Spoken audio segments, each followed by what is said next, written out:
आखिर कौन इंसान गर्व से खुद को कॉकरोच कहेगा? मतलब, है ना अजीब बात? लेकिन यकीन मानिए, इसी एक सवाल में इस पूरे मूवमेंट को समझने की चाबी छिपी हुई है। तो आज हम क्या क्या कवर करने वाले हैं? सबसे पहले इस पार्टी की अजीब पहचान को समझेंगे, फिर इसके दिलचस्प सुप्रीम कोर्ट कनेक्शन पर नजर डालेंगे, इसके कड़े नियमों और इसके रेडिकल मैनिफेस्टो की बात करेंगे, और आखिर में उस असल चीज को समझेंगे, यानी युवाओं की वो हताशा जो इस पूरे व्यंग के पीछे छिपी हुई है। तो फटाफट आगे बढ़ते हैं। चलिए, सबसे पहले सीधे मिलते हैं इस कॉकरोच पार्टी से और देखते हैं कि इंटरनेट कल्चर के बीच से ये व्यंग्यात्मक आंदोलन आखिर पैदा कैसे हुआ। कॉकरोच जनता पार्टी, जिसे शॉर्ट में सीजेपी कहा जा रहा है, 16 मई को लॉन्च हुई थी। अब ये साफ कर दूं कि ये पूरी तरह से एक व्यंग्यात्मक राजनीतिक संगठन है। इसका मकसद कोई चुनाव लड़ना बिल्कुल नहीं है, बल्कि ये उन बेरोजगारों और खुद को आलसी कहने वाले लोगों की आवाज़ बनने की एक कोशिश है जिन्हें लगता है कि यार सिस्टम तो हमें पूरी तरह से भूल ही गया है।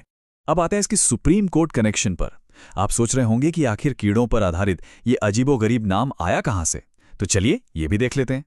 सच कहूं तो ये पूरी तरह से एक गलतफहमी का नतीजा है। हुआ यूं कि भारत के मुख्य न्यायाधीश ने स्पष्ट किया था कि उनकी कॉकरोच और परिजीवी वाली जो टिप्पणी थी ना, वो खास तौर पर उन फर्जी डिग्री धारकों के लिए थी जो कानून और मीडिया के क्षेत्र में आ रहे हैं।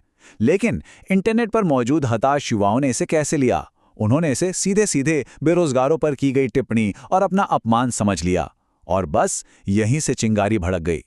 अब बात करते हैं कॉकरोच बनने की योग्यताओं की। इस मूवमेंट में शामिल होने के मापदंड बेहद कड़े हैं और सच में उतने ही मजेदार भी।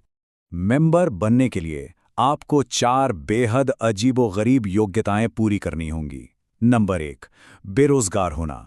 नंबर 2, बेहद आलसी होना, मतलब बस पड़े रहो और कुछ मत करो। नंबर 3, आपको इंटरनेट की भयंकर लत होनी चाहिए। और नंबर 4, प्रोफेशनली अपनी भड़ास निकालने की क्षमता। अब आप ही सोचिए, ये लिस्ट अपने आप में हमारी आज की व्यवस्था पर कितना बड़ा और करारा तंज है ना? और इस पूरे संगठन के पीछे आखिर दिमाग किसका है? वो हैं अभिजीत डिपके। ये अमेरिका की बॉस्टन यूनिवर्सिटी में पब्लिक रिलेशंस में मास्टर्स डिग्री के स्टूडेंट हैं। और एक और दिलचस्प फैक्ट बताऊं, 2020 से 2023 के बीच ये आम आदमी पार्टी की सोशल मीडिया टीम में वॉलंटियर के तौर पर भी काम कर चुके हैं। तो जाहिर है उन्हें सोशल मीडिया की नब्ज अच्छे से पता है। चलिए अब बात करते हैं इनके 5 सूत्रीय मैनिफेस्टो की। ये पार्टी के वो 5 वादे हैं जो किसी रैडिकल और व्यंग्यात्मक विचारों के काउंटडाउन जैसे लगते हैं। एक एक करके देखते हैं। इनका पहला वादा है कि भारत के किसी भी मुख्य न्यायाधीश को उनके रिटायरमेंट के बाद राज्यसभा की सीट देकर पुरस्कृत बिल्कुल नहीं किया जाना चाहिए। आप समझ सकते हैं कि ये न्यायपालिका और राजनीति के बीच एक साफ लकीर खींचने को लेकर कितना सीधा और तीखा कटाक्ष है। दूसरा वादा तो और भी कड़ा है। ये कहता है कि अगर कोई भी वैलिड वोट डिलीट किया जाता है तो सीधे मुख्य चुनाव आयुक्त को यूएपीए यानी यूएपीए के तहत गिरफ्तार किया जाना चाहिए। असल में ये मतदाता दमन यानी वोटर सप्रेशन की तुलना सीधे सीधे आतंकवाद से कर रहा है। तीसरा वादा महिलाओं के हक में है। ये मांग करता है कि संसद और कैबिनेट दोनों में महिलाओं के लिए पूरे 50% का आरक्षण होना चाहिए। और इसमें कैच क्या है? खास बात यह है कि ये सांसदों की कुल संख्या बढ़ाए बिना ही लागू होना चाहिए। मतलब जो सीटें हैं उसी में आधा हिस्सा महिलाओं का। इसके बाद चौथा वादा, जो सीधे मीडिया पर बड़ा ही आक्रामक निशाना साधता है। इसमें साफ तौर पर बड़े कॉरपोरेट टीवी चैनलों के लाइसेंस तुरंत रद्द करने और उनके न्यूज एंकर्स के बैंक खातों की जांच करने का प्रस्ताव रखा गया है। और आखिर में 5वां वादा दल बदल की राजनीति पर एक बहुत बड़ा प्रहार है। ये कहता है कि अगर कोई भी नेता, चाहे वो विधायक हो या सांसद, अपनी पार्टी बदलता है तो उस पर अगले पूरे 20 सालों तक किसी भी सार्वजनिक पद पर रहने का बैन लगा दिया जाए। बिल्कुल नो टॉलरेंस पॉलिसी। व्यंग्य और युवा हताशा। अब हम इस बेतुकेपन से थोड़ा आगे बढ़ते हैं, क्योंकि इस पूरे ट्रेंड के पीछे जो वास्तविक और सिस्टमैटिक हताशा छिपी है ना, उसे समझना सबसे ज्यादा जरूरी है। देखिए, इस पार्टी का असली विजन सिर्फ और सिर्फ जवाबदेही की मांग करना है। ये बहुत ही सीधा सा सवाल पूछ रहे हैं कि आखिर पैसा गया कहां? टैक्स पेयर्स के पैसे से दावोस की छुट्टियां मनाने या भ्रष्टाचार को रीब्रांड करने के बजाय ये सीधे सीधे व्यवस्था को आईना दिखा रहे हैं। और इसके वायरल होने की स्पीड तो देखिए। ये 500 का नंबर अपने आप में हैरान करने वाला है। पार्टी बनने के सिर्फ 2 दिन के भीतर ही, जी हां, सिर्फ 2 दिन, इस व्यंग्यात्मक संगठन ने 500 सदस्यों को रजिस्टर करने का दावा कर दिया।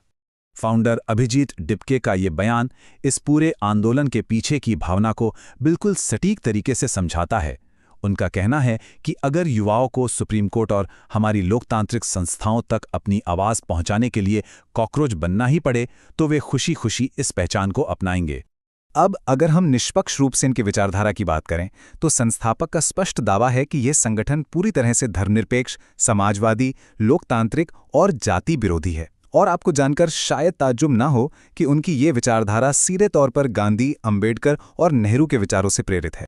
तो घूम फिरकर बात वहीं आती है कि अंततः कॉकरोच को ही क्यों चुना गया। देखिए, कॉकरोच की खासियत होती है कि वो किसी भी परिस्थिति में खुद को ढाल लेता है, और ये इस बात का एक बहुत बड़ा प्रतीक बन गया है कि कैसे आज का युवा उस पूरे सिस्टम से अपना विश्वास खोता जा रहा है, जो अब ना तो उन्हें देख रहा है और ना ही उनकी कोई बात सुन रहा है। जैसे जैसे हम अपनी इस चर्चा के अंत में आते हैं, तो एक आखिरी सवाल पर गंभीरता से विचार करना बहुत जरूरी हो जाता है। क्या इस तरह का कड़ा व्यंग्य या सटायर एक हताश पीढ़ी के लिए हमारी आधुनिक संस्थाओं से जवाबदेही मांगने का सबसे प्रभावी तरीका है? ये एक ऐसा विचार है जिस पर आपको और हमें जरूर सोचना चाहिए। इसी सवाल के साथ मैं आपको छोड़ता हूं।